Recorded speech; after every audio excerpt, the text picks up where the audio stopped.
Free fire গেমটা এমন একটা গেম যেটা যে একবার খেলছে সে বারবার খেলতে মনে চায়।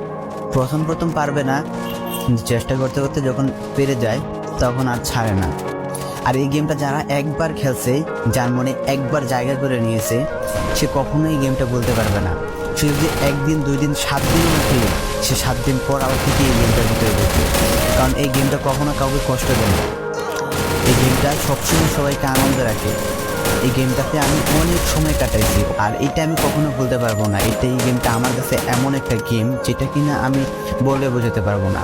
অ্যান্ড এই গেমটা শুধু আমার কাছে না, আমি মনে করি যে প্রত্যেকটা ফ্রি ফায়ার প্লেয়ারের কাছে অনেকটা ইমোশনাল টাইপের একটা গেম হয়ে গেছে। কারণ এই গেমটাতে বর্তমানে যে অবস্থা হচ্ছে, যে গেমে এমন আপডেট দিতেছে, আপডেট দেওয়ার কারণে পুরো গেমটাই চেঞ্জ হয়ে যাচ্ছে। আগের ফ্রি ফায়ার আর আগের মতো নেই।